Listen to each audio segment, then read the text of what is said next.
Hello नमस्कार everyone, मैं आपकी होस्ट आलिया एक बार फिर से आप सबका स्वागत करती हूँ हमारे आपके official YouTube channel Yamuna expressway गुरुदेव रियल एस्टेट में। हाजिर है एक नई वीडियो के साथ आपके सामने। आज की वीडियो में हम ग्रेटर नोएडा के सेक्टर पे बात करने वाले हैं। तो ये हमारी एक पॉडकास्ट वीडियो है और इसमें जो हमारे साथ एक्सपर्ट ज्वाइन हुए हैं वो है मिस्टर अमित मंडार सर। आपका बहुत बहुत स्वागत है इस वीडियो में। तो अमित मंडार सर, आज हम लोगों को ग्रेटर नोएडा के सेक्टर 6% किसान कोटा आबादी प्लॉट के कासना की लोकेशन पे विस्तार में चीजें बताएंगे। वहां से रिलेटेड काफी सारे क्वेश्चंस लोगों के आते हैं हम पे, तो हम उसको इस वीडियो में शेयर करेंगे। लोगों को जो भी वहां की एक्चुअल डेवलपमेंट है, एक्चुअल अपडेट है, वो सर हमें बताएंगे और वीडियो काफी ज्यादा इन्फॉर्मेटिव होने वाली है। तो उसके लिए आप हमें इसी तरह से देखते रहिए और वीडियो में एंड तक बने रहिएगा। साथ ही साथ वीडियो अच्छी लगेगी तो मैं आपसे स्टार्टिंग में ही कह रही हूँ कि वीडियो को लाइक शेयर जरूर से करिएगा, ताकि और सारे लोग जो कि इस लोकेशन से कनेक्ट तो करते हैं बट उन्हें जेन्युइन इन्फॉर्मेशन नहीं मिल सकती, तो वो हमारी इस चैनल से जुड़ सकें और सही इन्फॉर्मेशन उन तक पहुंच सके। तो वीडियो स्टार्ट करते हैं सर। तो जैसा कि हमारा आपका डिस्कशन है कि आज हम कासना पे चर्चा करने वाले हैं, तो सबसे पहले कासना की शुरुआत कहाँ से हुई, कैसे मतलब ये लोकेशन बसी, यहाँ पे कैसे लोगों को, किसानों को बेसिकली प्लॉट मिले और आज किस तरह से वो बेच पा रहे, ये सारी चीजें विस्तार में आप हमें बताएं। सभी दोस्तों को मेरा नमस्कार। पहले भी कई वीडियो में हम मिल चुके हैं आपसे, और नहीं मिले तो उनके लिए भी नमस्कार। नए मेरे जो दोस्त इस पे भी ज्वाइन हुए हमारे चैनल पे। बेसिकली कासना क्या प्रोसीजर तो आलिया जी सेम होता है जी। भाई। एक अथॉरिटी आती है, अथॉरिटी एक्वायरमेंट करती है लैंड का, उसके उसमें उनको किसान भाइयों को वो प्लॉट देती है। उस प्लॉट में सेमी कॉमर्शियल आप कर सकते हैं जी। तो एक जो बना हुआ है ना सिस्टमेटिक, वो चीजों से तो बेसिकली किसान भाइयों को हमें प्लॉट मिल जाता है। रही बात ये क्या लोकेशन होती है, कैसे क्या होती है, बेसिकली 2017 से पहले जो एक्वायरमेंट थी उसमें अथॉरिटी ने बेसिकली प्लॉट जिस गांव का रकबा होता है जी। उसी गांव में लगाते हैं जी।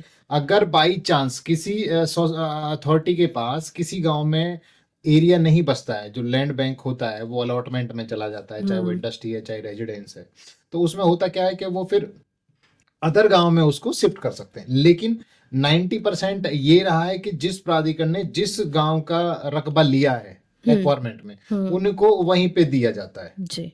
तो ये कासना की लैंड है, इसमें कासना भी है। कुछ घर बरे के भी कुछ प्लॉट थे जो रहने वाले हमारे किसान भाई घर बरे के, लेकिन उनका रकबा किसान उसमें कासना में आता है, तो उनको दिया यहीं जाएगा। ऐसा नहीं कि मैं रहने वाला हूँ पड़ोसी गांव का और जमीन आ रखी है मेरी कासने में, तो ऐसा नहीं कि मुझे घर बरे में दिया जाए। मेरा जिस रकबे में मेरी जमीन आ रही है वहीं दिया जाए। हाँ जी, हाँ जी, हाँ जी। तो बेसिकली ऐसे ये किसान के प्लॉट मिले। और सबसे अच्छी बात ये कि ये लोकेशन बहुत प्राइम है। सेक्टर तो और भी बहुत लगे हैं अच्छे प्राइम, वो भी हैं, लेकिन इसमें अगर हम बात करेंगे तो आलिया जी मैं आपको बता देता हूँ, उधर जो आप ओपन एरिया आप उंगली रखेंगे थोड़ा सा, ये जो ओपन एरिया है ये अपना वीवो का है। जी। वीवो बहुत बड़ा प्लांट अपना बना रहा है। इसके अपोजिशन में हम जाएंगे तो वहाँ उसका बन रहा है आपका ओप्पो का जी, जो ऑलरेडी मैन्युफैक्चरिंग यहाँ कर रहा है काफी टाइम से। और ये हम जो ये साइड जो हम देख रहे हैं जी, ये साइड 5 यूपीए साइड इसी का साइड 5 बोला जाता है। ये बहुत पुराना सेक्टर है। तो अगर हम कासने की बात करें तो ये 3 साइड इंडस्ट्री से बिल्कुल लगा हुआ है जी। तो मैं अपने दोस्तों से यही सलाह दूंगा कि अगर आपका कुछ प्लॉट लेने का मन है तो आप ये रह भी सकते हैं, और यहाँ पे किराएदारी का भी काम बहुत अच्छा है। ओके। आज के समय में भी क्या रेंटल वहां से सर निकल सकता है अगर कोई परचेज करता है, या इन्वेस्टमेंट ही है? नहीं आलिया जी, देखिए यहाँ दोनों पहलू एक साथ चलते हैं। यहाँ पे काफी प्लॉट हम लोगों ने दिए हैं, हमारी कंपनी ने दिए हैं। उन्होंने कुछ लोगों ने तो ये कि भाई ठीक है अभी हम रेंटल का वर्क कोई नहीं करते हैं, हमें तो सिर्फ लेके डालना है, तो उन्होंने लिया, अब 4 दीवारी कर दिए और छोड़ दिया है। कुछ दोस्त हमारे ऐसे हैं जिन्होंने लिया और साथ के साथ बिल्डिंग बना दी और वो रेंट आउट हो गई है। बेसिकली क्या, जब आप बेसिकली होता क्या है, हम भी कहीं अगर वर्क करते हैं फॉर एग्जांपल, तो नियर अबाउट हम ऑफिस के नियर अबाउट देखते हैं कि भाई ठीक है हर चीज वॉकिंग हो जाए जी। मैं इस फैक्ट्री में काम करता हूँ तो चलो भाई शाम को 5 बजे निकलता हूँ तो मैं 10 मिनट में अपने घर पहुंच जाऊँ। तो यहाँ पे जो अपने इन यूनिटों में वर्क करते हैं बेसिकली उन लोगों ने यहाँ अपने रूम्स ले रखे हैं, उन्होंने अपने प्लॉट ले रखे हैं, कोई बड़ा नहीं ले सकता, वो छोटे ले रखे हैं, जी। तो दोनों सिस्टम के हिसाब से बहुत अच्छी चीज है। ओके। कनेक्टिविटी वगैरह की बात की जाए तो आज के टाइम पे कितनी सुगम कनेक्टिविटी है यहाँ पे? देखिए आलिया जी, अगर मैं बात करूं, जैसे गेटा नोएडा को परी चौक से जाना जाता है। जी। परी चौक को जैसे बेसिकली परी चौक एक बहुत बड़ा फेमस नाम हो गया। वो हालांकि बहुत लोगों ने क्या, जो गेटा नोएडा आए भी नहीं, वो परी चौक के नाम को तो जानते ही जानते हैं। अगर गांवों की बात करी जाए तो एक उसके बाद फिर गांव का नाम अगर कोई जानता है तो वो कासना जानता है, क्योंकि सबसे पहले इंडस्ट्री वहीं आई थी, यूपीएसआरटीसी साइड 5। जो सबसे पुराना जो प्लांट वहां था वो था एशियन पेंट का, जो आज भी रनिंग में है और सबसे बड़ा प्लांट था। होंडा सीएल था, वो भी होंडा सीएल कासना बोला जाता था, क्योंकि एक बड़ा एक इंडस्ट्री के साथ एक गांव वही फिर पड़ता था कासना। नाम सा एक ऐड हो गया हाँ तो जी। वो लोगों को अगर सुनते सुनते एज एक अथॉरिटी की प्लानिंग की बात करें तो परी चौक फेमस हुआ था। अगर एक हम ग्रामीण की बात करें तो कासना बहुत फेमस अपने में एक विलेज है, विलेज था और बहुत अच्छा विलेज था। बेसिकली अब तो एक कस्बा हो गया है प्रॉपर, बिल्कुल। क्योंकि लोगों का आवागमन बहुत हो गया, फैमिली बहुत शिफ्ट हो गई, कुछ प्रॉपर कासना में शिफ्ट हुई, कुछ कासना के 6% के प्लॉटों में जाके लोगों ने घर बना लिया। जी। और रही बात कनेक्टिविटी की, कनेक्टिविटी पहले से ही बहुत अच्छी रही है। अगर हम बुलंदशहर की बात करें तो बुलंदशहर जीटी रोड को आप अगर हम साइलेंट कर देते हैं तो जीटी रोड के जो आउटर था वो सिकंदराबाद, खेली स्टेशन और फिर कासना होते हुए आप परी चौक पहुंचते थे। और आज भी आप ये मानिए कि आज भी लोग 90% लोग इसी रास्ते को यूज करते हैं। तो अगर हम बात करते हैं इसकी, तो कनेक्टिविटी बेसिकली आप बुलंदशहर से, गाजियाबाद से, कहीं से भी आप बस लेते हैं तो आप easily by bus, by auto आप पहुंच सकते हैं। और रही बात फ्यूचर की, फ्यूचर में मैं पहले भी मैंने अपने दोस्तों को बताया था कि फ्यूचर में यहाँ रैपिड रेल अभी ये गाजियाबाद से कनेक्ट कर रहे हैं, क्योंकि अगर एयरपोर्ट की बात करें तो एयरपोर्ट ने गाजियाबाद की साइड से बाई रोड तो वर्क कर ही रहे हैं, लेकिन क्या क्या मेट्रो सारे जो भी इन्होंने कनेक्ट कर रहे हैं वो अपना परी चौक से कर रहे हैं। परी चौक अपना यमुना एक्सप्रेस के साइड गाजियाबाद को ये मेट्रो से जोड़ना चाहते थे, तो इन्होंने रैपिड रेल को यहाँ पे प्रस्तावित कर दिया। हो सकता है अगले 6 मंथ में काम भी स्टार्ट हो जाए, जिसमें इसको जो कासना का साइड है इसको बेसिकली इकोटेक 6 में भी हम बोलते हैं। तो रैपिड का जो एक मेट्रो, जो रैपिड के स्टेशन है वो अलॉट तो काफी जगह हुआ है, लेकिन एक इकोटेक 6 में भी है, जो ये आप ये मानिए वॉकिंग डिस्टेंस रहेगा। तो लोकेशन और कनेक्टिविटी में तो इसका कोई जवाब भी नहीं है। बिल्कुल बिल्कुल। बाकी साइजेस की बात की जाए तो क्या साइजेस में सर यहाँ पे आज के समय में हम जा सकते हैं? देखिए साइजेस की मैं पहले भी अपने दोस्तों को बता चुका हूँ कि साइजेस यहाँ आपको 60 मीटर भी मिल जाएगा, 100 मीटर भी मिल जाएगा, 120 भी मिल जाएगा, 2500 मीटर का भी प्लॉट मिल जाएगा। बेसिकली होता क्या है कि यहाँ हमारे किसान भाइयों पे लैंड बैंक बहुत अच्छा था, तो बहुत कम लोगों पे, जैसे जमीन तो आपकी काफी बड़ी है, लेकिन एक किसी सदस्य के नाम पे कम जमीन है तो उसको छोटा प्लॉट मिल गया है। लेकिन वो छोटा क्या है कि वो हर किसी की रेंज में आता है, हर किसी के बजट में आता है, तो परचेजिंग में ज्यादा था। तो अब चीजें क्या है, होता क्या है, जैसे छोटा प्लॉट आपने ले लिया, छोटा प्लॉट अगर एक प्लॉट फॉर एग्जांपल 500 मीटर का बिकता है 50,000 55,000 रुपए में, 60 मीटर का प्लॉट बिकेगा आपको लाख रुपए के आसपास का। तो बेसिकली वो डिमांड में भी ज्यादा हो जाता है और परचेजिंग डिमांड में भी ज्यादा हो जाता है। तो क्वांटिटी कुछ कम भी है, लेकिन अगर हम साइज की बात करें तो 60 मीटर से यहाँ मिल जाता है, 60 मीटर से मिल जाता है, बट क्वांटिटी कम है। 60 मीटर में बहुत रेयर ऑप्शन आता है। हम आपको पहले ही बता दें कि हम अपनी वीडियो में डिस्कस कर रहे थे, फिर आपकी कॉल आती है, आप कहते हैं कि आप हमें प्रोवाइड नहीं कर पा रहे 60 मीटर। तो हम यहीं पे आपको चीज क्लियर करते हैं कि 60 मीटर हो गया, 70 मीटर हो गया, साइज किसी भी तरह के मिल सकते हैं, बट बहुत रेयर ऑप्शन आते हैं। तो जिस टाइम पे आपके हमारे पास कॉल आ रही है, मे बी उस टाइम पे हमारे पास उस छोटे प्लॉट की अवेलेबिलिटी ना हो, तो आप वेट करेंगे, हम आपको उस जगह पे या उसी से लगे हुए और भी लोकेशन है वहां पे आपको वो छोटे साइज का प्लॉट प्रोवाइड कर सकते हैं। बट क्योंकि ये एक डिटेल इंफॉर्मेशन हम पर्टिकुलर एक सेक्टर की आपको प्रोवाइड कर रहे हैं, तो यहाँ पे हम जो चीज है वो जरूर आपको बताएंगे। तो 60 मीटर में भी प्लॉट वहां पे है, तो हमने वो आपको बताया। बट आप जिस टाइम पे कॉल करते हो उस टाइम पे जो अवेलेबिलिटी रहेगी वो हम आपको सजेस्ट करेंगे। सर आप कंटिन्यू करिए जी।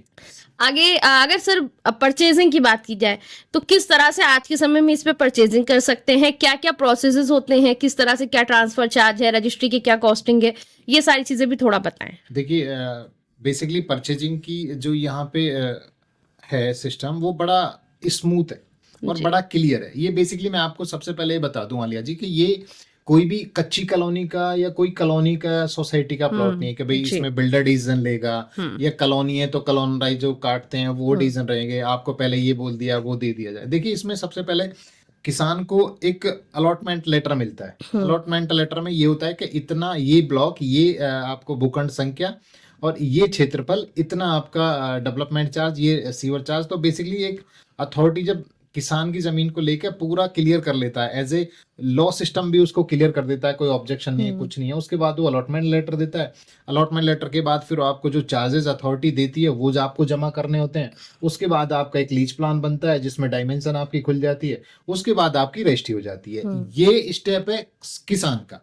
उसके बाद जब हम रीसेल स्टार्ट होती है तो रीसेल में सबसे पहले एक इसमें ट्रांसफर मेमोरेंडम होता है जिसको हम टीएम बोलते हैं। उसमें टीएम चार्ज होता है, वो हम आपको बाई कॉल भी बता देंगे। हाँ ट्रांसफर चार्ज आप ऑनलाइन अथॉरिटी के अकाउंट में जमा करोगे, बाकी कोई किसी के अकाउंट में कोई आपसे कैश कहता है तो वो गलत कहता है। जी वो सीधा परचेजर अथॉरिटी का एक अकाउंट हमारा लॉयर देगा, वो उसमें आप जमा करेंगे। उसका जो चालान जनरेट होगा वो हम ट्रांसफर में लेके उसमें हम सबमिट कर देंगे। ट्रांसफर भी अथॉरिटी से, अथॉरिटी का जो बैंक होता है उससे मिलता है हमें। ऐसे नहीं कि हम कहीं से भी लेंगे परचेज देंगे। नहीं तो कर बेसिकली जो हमारे जिन एडवोकेट से हम वर्क कराते हैं उनसे हम बोलते हैं, वो हमें वो ला के देते हैं। ट्रांसफर सेट जमा हो जाता है with in working days, 7 days 10 days में। अगर बेसिकली अधिकारी भाई बहुत बड़ा अथॉरिटी लैंड बैंक भी है कभी कहीं, तो वर्किंग डे में 90% 99% ये कि वो आपको ट्रांसफर लेटर मिल जाता है। जब आपको ट्रांसफर लेटर मिल जाएगा तो ट्रांसफर लेटर में एक ट्रांसफर नंबर आता है। वो नंबर लेके हम एज ए अथॉरिटी फिर हमारा जो सर्कुलेट होगा उसका जो हमारा जो गिव एंड टेक वाइट वैल्यू रहेगा उसका 5% का स्टाम्प आएगा, 1% की रसीद आएगी जो रजिस्ट्रार फीस होती है। बस वो जो हमारा जो टीएम आपको लेटर मिला हुआ उसमें टीएम नंबर डाल के वो रजिस्ट्री आपके नाम पे हो जाएगी। उसके पहले बेसिकली फिर टर्म्स कंडीशन होती है डील की। जो वाइट वैल्यू होती है वो आप ये मानिए कि 100% में से 70% आपको जो वाइट वैल्यू होती है वो रोक के रखनी है। तो जिस दिन आपकी फाइनल रजिस्ट्री होती है वो उस दिन आप सेलर को देंगे। और जो बी पार्ट होता है XYZ जो भी थोड़ा मोटा उसमें बनता है वो हम टीएम टाइम पे दे देते हैं। ओवरऑल जो मोटी मोटी चीजें बेसिकली हम कही जाए अप्रोक्सीमेटली हम वो आपको बता के चल रहे हैं। बाकी डिटेल्स में जिस टाइम पे आप परचेजिंग करने चलते हैं, आप फर्स्टली आते हैं, बात करते हैं, मीटिंग में बैठते हैं, उस टाइम पे आपको एक एक चीज बड़ी बारीकी से बताई जाती है ताकि आगे जब तक जो ड्यूरेशन है परचेजिंग से लेके प्रॉपरली प्लॉट आपके नाम पे आने तक का, वहां तक में आपको कहीं पे भी किसी तरह का कंफ्यूजन ना हो और कहीं पे कोई डाउट ना हो। तो सारे प्रोसेस को फर्स्टली आपको बता दिया जाता है डील के समय पे ही, किस तरह से आपका ट्रांसफर होगा, किस तरह से रजिस्ट्री होगी, आप किस तरह से परचेजिंग कर सकते हैं। बाकी सर आज के समय में बहुत इंपॉर्टेंट क्वेश्चन निकल कर आता है कि कोई भी पर्सन अगर वहां पे परचेजिंग करने के लिए जाता है, कासना की ही बात कर ले अगर हम पर्टिकुलरली, तो अगर कोई वहां पे परचेजिंग के लिए जाता है तो देखिए कोई चीज खरीदने से पहले हमेशा फ्यूचर की बात करता है कि आज तो ये चीज ले रहे हैं, आने वाले समय में इसका क्या रिजल्ट निकलेगा। तो हम किस तरह से सामने लोगों को संतुष्ट कर सकते हैं, किस तरह से उनको ये बता सकते हैं कि आज अगर आप ये चीज ले रहे हो तो आगे आपको इसका क्या फ्यूचर देखने को मिलेगा। देखिए ऐसा होता है मैम, बड़ा आपने अच्छा क्वेश्चन किया। जब एक घर में एक छोटा बच्चा होता है ना तो घर में उसका एक निकनेम होता है जी, तो निकनेम से आपको कुछ और ज्यादा प्यार उसमें दिखेगा। हाँ, बिल्कुल। तो यहाँ पे निकनेम बहुत है। यहाँ पे सबसे बड़ा निकनेम ये कि ये आपको प्रॉपर जो यहाँ के औद्योगिक इकाई है, मतलब जो इंडस्ट्री एरिया है, जो सबसे बड़ा इंडस्ट्री एरिया है। अगर मैं साइड 5 की बात करूं तो यहाँ तो आपको 450 मीटर छोटा साइड मिल सकता है। बाकी जो इसकी 2 साइड ओपन है, यहाँ कोई भी 1000 मीटर से छोटा प्लॉट नहीं है। तो यहाँ 1000 मीटर, 2000 मीटर, फिर 1 एकड़, 2 एकड़, 3 एकड़, 4 एकड़, ये इतने बड़े बड़े यहाँ प्लांट है। तो लोकेशन का तो मैं कह रहा हूँ, आप अगर आपने सोचा नहीं है और आप कुछ प्रॉपर्टी प्लान कर रहे हैं सेमी कॉमर्शियल की, तो एक बार कासना आप जरूर विजिट कराइए। और रही बात इसकी, आपने उसकी जो आप कह रहे थे कि इसमें क्या फ्यूचर है आपका, देखिए मैं आपको बता दूं, जिस मकान में अगर मैं भी कोई चीज अपने लिए लेता हूँ, मैं रेंट को एक साइड छोड़ देता हूँ। अगर आलिया जी मैं भी अपने लिए कोई चीज लेता हूँ और मैं उसमें घर बना लेता हूँ, तो अगर मैं घर में रह भी रहा हूँ और मेरे पैसे का मूवमेंट हो रहा है प्रॉपर्टी का, तो बहुत अच्छा लगता है। सिर्फ घर ही नहीं, आपने देखो पैसे दिए हैं, घर प्लॉट किया है, बनाया है, उसमें पैसे लगाएं, आप रह रहे हो और वो वहां का मूवमेंट ना हो, तो वो भी मतलब मैं अच्छा नहीं मानता उसको बेसिकली। इसमें एक बेनिफिट ये है कि अब यहाँ ना सारा future day by day change हो रहा है। देखो कनेक्टिविटी सबसे बड़ी होती है, ऑलरेडी यहाँ कनेक्टिविटी है, लोग घर के साथ साथ रोजगार भी देखते हैं, रोजगार ऑलरेडी यहाँ पे है। एक बड़ा रोड ये अपना ऊपर वाला रोड है, ये सीधा नोएडा जो अपना यमुना एक्सप्रेस वे है वो उसको कनेक्ट कर रहे हैं, इस वाले रोड को सीधा यमुना एक्सप्रेस वे पे जो अपना ईस्टर्न पेरिफेरल एंटी एग्जिट देता है उस पे कनेक्ट करेंगे। इससे हम एक आधा किलोमीटर चलेंगे, 1 किलोमीटर चलेंगे तो 130 मीटर रोड है जो नोएडा एक्सटेंशन से होके आ रहा है। तो कनेक्टिविटी तो बहुत ही अच्छी है जी। आपको ऑटो मिल जाएगा वहां पे, ई रिक्शा है वो मिल जाएंगे, क्योंकि देखिए जहां ज्यादा लोग आते हैं तो सुविधा ऑटोमेटिक पहुंचने लगती है, क्योंकि चारों तरफ इंडस्ट्री है। तो auto rickshaw, auto, CNG auto, ये XYZ, यहाँ तक कि आजकल वो मैंने तो यूज नहीं किया, जो आजकल वो करते हैं रैपिडो वगैरह, ये मैं कह रहा हूँ इसके कोने कोने में जाती है। क्योंकि यहाँ 50% अगर यहाँ फॉर एग्जांपल 50% यहाँ मकान बने हुए तो 50% में एक्चुअल यूजर 50% यूजर भी रह रहा है और 50% वहां पे रेंटल भी रह रहा है जो ऑलरेडी वर्कर है जी। तो चीजें तो बहुत अच्छी हैं। वैसे आपने जैसे ये 50% की बात की सर, तो टेंटेटिवली अप्रोक्सीमेटली क्या मान के चल सकते, कितनी ऑक्यूपेंसी होगी आज के समय में इस लोकेशन पे? वहाँ 40% के आसपास है 40% की ऑक्यूपेंसी।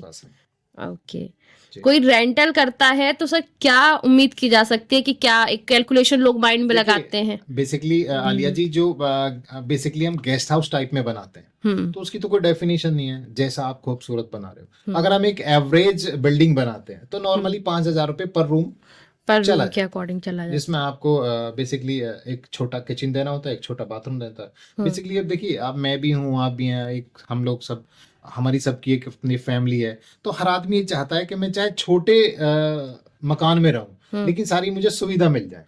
तो नॉर्मली यहाँ पे सब लोगों ने यही सुविधा दे रखी है, भी आपको अटैच बाथरूम दे दिया, अटैच किचन दे दिया, तो आदमी बड़ा इजी है, जो जितना वर्क कर रहा है उस हिसाब से बड़ा खुश है वहाँ पे। कनेक्टिविटी बहुत अच्छी है, हफ्ते में मार्केट बाजार जो एक लोकल बाजार होता है वो भी लगता है, और पास में कुछ आसपास जो विलेज पड़ते हैं वहाँ दूध पानी की कमी होती नहीं है, तो मतलब बहुत सुविधा है। अगर फैसिलिटीज आज के समय में भी सारी मिल रही है यहाँ पे। एक लास्ट सवाल सर निकल कर आता है, बहुत लास्टली, अब लोगों ने हमारी इतनी कन्वर्सेशन सुनी होगी, जो देख रहे हैं हमें, तो मे बी कि हमारी बातें सुनते सुनते शायद उनका मन हो गया हो कि कुछ परचेजिंग का प्लान कर लेते हैं या कुछ देखते हैं यहाँ पे भी। तो एक लास्ट सवाल निकल कर आता है कि बजट कहाँ तक बनाना है सामने वाले को यहाँ पे आने के लिए? देखिए, बजट तो साइज पे डिपेंड करेगा जी, बजट तो साइज पे डिपेंड करेगा। अब मेरे जो परचेजर हैं वो किस साइज में बात कर रहे हैं, तो वो तो ऑन कॉल ही हम टेंटेटिवली कुछ आइडिया हम दे सकते हैं कि मान के चलिए 120 मीटर का हम प्लॉट खाते हैं तो मिनिमम हमको 75 से 80,000 रुपए का रेट आज की डेट में मिलता है। बाकी उसके बाद लोकेशन डिपेंड करता है। हाँ जी बिल्कुल। मैं अब दोस्तों से अभी बता देना चाहता हूँ कि मैं एक एज ए जर्नल प्लॉट की बात कर रहा हूँ। कभी कभी होता क्या है कि लोकेशन है तो हो सकता है वो उससे थोड़ा प्लस हो जाए, जर्नल है हो सकता है इससे कम भी हो जाए। तो कोई भी हम रेट में ये नहीं कि सर आपने बोला है, जो हम लोगों को मतलब हम लोगों से हमारे दोस्त शिकायत करते हैं तो हम उनको समझाते हैं कि हम लोगों सिर्फ आपको एक गाइडलाइंस दे रहे हैं कि यहाँ ऐसे होता है। टेंटेटिवली यहाँ तक आप मान के बजट चल सकते हैं, बाकी 19-20 चीजें होती तो बहुत कॉस्टली हो जाता है, जैसे ये मेन रोड की चीजें। अगर मैं ही कहूँ कि जी यहाँ पे भी कुछ छोटे प्लॉट हैं, मैं तो यहाँ आपको 70 क्या 80,000 रुपए में भी नहीं दे पाऊंगा मेन रोड। तो मतलब प्लीज हमारी इस बात को ना आप दूसरे वे में ना लें, जो मैं आपको समझाना चाह रहा हूँ प्लीज आप उसको समझें कि जो मेन लोकेशन है, जैसे ये बड़ी रोड है जो सामने आप 60 मीटर की रोड देख रहे हैं, ये इनकी कोई रेट की डेफिनेशन नहीं होती, क्योंकि ये एक आध सिंगल प्लॉट कभी सेल में आ गए तो वो उनकी चॉइस होती है बेचने वाली की कि वो किस रेट में आज के टाइम पे बेचना चाह रहे हैं। बाकी अंदर में कहीं पे भी कुछ भी आता है तो सबके अपने अलग अलग रेट होते हैं। टेंटेटिवली हमने सिर्फ आपको आइडिया दिया कि यहाँ तक तो आपको बजट बनाना ही पड़ेगा। थोड़ा बहुत इसके नीचे में भी अगर कोई ऐसी चीज आ रही हो, कोई अर्जेंटली बेच रहा हो या कोई इस तरह की कंडीशन पे आ गई तो मे बी इसके नीचे, अदरवाइज इसके ऊपर भी हो सकता है अगर कोई लोकेशन निकल कर आ रही है, ये किस तरह की डील आ रही है, साइज पे भी डिपेंड। फिक्स रेट बिल्कुल उसके अकॉर्डिंग होता है। बाकी टेंटेटिवली 120 मीटर एक एवरेज साइज है, तो हमने उसके अकॉर्डिंग आपको रेट का आइडिया दिया है। बाकी मैं अपने दोस्तों से यही कहूंगा कि एक बार आप कासना जरूर विजिट करिए, लेना ना लेना, अभी हम जो आपको ये सारी इंफॉर्मेशन दे रहे हैं तो हमारा सिर्फ मोटिव ये नहीं है कि आप लो बिल्कुल। हमारा सिर्फ हमारी कंपनी ये काम करती है, कोई ले या ना ले उसको उसके घर बैठे हुए पूरी इंफॉर्मेशन Information मिले, बिल्कुल, यमुना बिल्कुल। की, गेटा नोएडा की, कहीं की भी। बिल्कुल। तो हमारा फर्स्ट जो प्रायोरिटी होती है ये होती है कि हम आपको यहाँ की पल टू पल की नॉलेज आपको देते हाँ। रहें। लेना लेना ना लेना क्या वो करंट में चीजें चल रही हैं क्या वो चीजें आपको चल पता होनी बेसिकली चाहिए, तो होता उसके क्या है लिए कि जब कोई सेक्टर डेवलप होता है तो वो सिर्फ नक्शे पे डेवलप होता है। बिल्कुल। कुछ लोग इतने एडवांस होते हैं कि वो नक्शे पे ही प्लॉट्स खरीदने लगते हैं, और कुछ लोग जो इन चीजों को नहीं समझ पाते तो वो और भी आपको ये कह के जाएंगे, अरे आलिया जी आप कहाँ ले रहे हो, अभी तो कुछ भी नहीं है। आज कुछ भी नहीं है तो 10 रुपए का है, जब वो रोड पे आ जाएगा तब 20 का बन जाएगा, जब वहां सीवर सब कुछ ओके हो जाएगा, डिमार्केशन हो जाएगा, वही चीज आपकी 50 की हो जाएगी, फिर लोग मूवमेंट करेंगे, फिर वो आपकी 100 रुपए की हो जाएगी। लेकिन जब वो ये कह रहा है कि सर अभी कोई नहीं है, तब वो कहेगा यार तब हम नहीं ले पाए। तो बेसिकली प्रॉपर्टी तो एक ऐसी चीज है कि जब आपने ले लिया तब वो सस्ता ही है। बाकी मेरा मकसद तो यही है कि बिल्कुल आप सही बात एक है। बार विजिट जरूर करें, चाहे यहाँ का करें और गेटा नोएडा कहीं का भी करें।